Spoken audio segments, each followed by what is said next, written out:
திமுக ஆட்சியில் செய்யாத திட்டம், ஸ்டாலினின் வெளிநாடு பயணம் என எதற்கெடுத்தாலும் விளம்பரம் படுத்திக் கொண்டு வந்த நிலையில் ஒரு கட்டத்திற்கு மேல் மக்களிடம் அதிருப்தியை ஏற்படுத்தியது. இதனால் ஆட்சி மாற்றம் ஏற்பட்டது. இந்த நிலையில்தான் தாவிகா பற்றியும் முதல்வர் விஜய் பற்றியும் அதிகளவில் வீடியோக்கள் பரப்பப்பட்டு சர்ச்சைக்குள்ளாகியுள்ளது. அதாவது வட இந்தியா முழுக்க பெய்டு கேம்பெயின் காசு கொடுத்து கண்டென்ட் கொடுத்து ஹிந்தி, தெலுங்கு ஆகிய மொழியில் பேச வேண்டும் என தமிழகத்தில் இருக்கக்கூடிய ஒரு குரூப் விஜயை காசு கொடுத்து விளம்பரம் செய்து வருவதாக சர்ச்சை எழுந்துள்ளது. முழுவதும் பேக் நியூஸ் எடுத்து அதனை விஜய்க்கு ஆதரவாக தயார் செய்து மக்களிடம் தவறான தகவலை பரப்பி வருவதாக சொல்லப்படுகிறது. இந்த தகவலை எல்லாம் வட இந்தியாவில் பொய்யான செய்தியை கண்டுபிடிக்கக்கூடிய ஆல் நியூஸ் அமைப்பினுடைய தலைவர் ஜுஃபேர் தனது சமூக பக்கத்தில் ஆதாரத்துடன் வெளியிட்டு கேள்வி எழுப்பியுள்ளார். அதிலும் ஒரு பெண்மணி சுவாமி வேடம் அணிந்து கொண்டு தமிழக முதல்வர் விஜய் கோவில் உண்டியலில் வரும் காசு எல்லாம் மருத்துவத்திற்கு செலவு செய்ய சொல்லிவிட்டார் என வீடியோ வெளியிட்டுள்ளார். தமிழக மக்கள் தலைவரை தேர்ந்தெடுக்கல, தமிழ்நாட்டினுடைய தலைவிதியே மாத்தி தேர்ந்தெடுத்திருக்காங்க என புகழ்ந்து பேசியுள்ளார். இதுபோல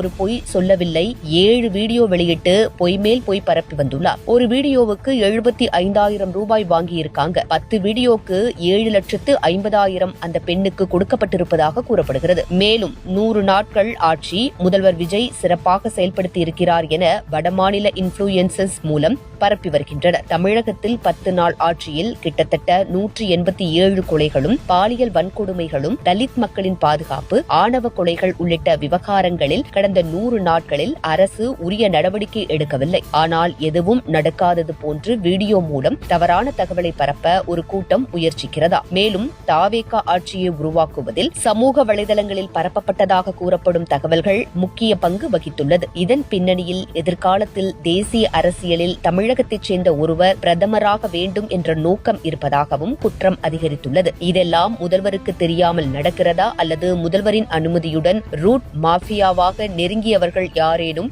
வேலை பார்த்து வருகிறார்களா என்ற கேள்வி தற்போது எழுந்துள்ளது.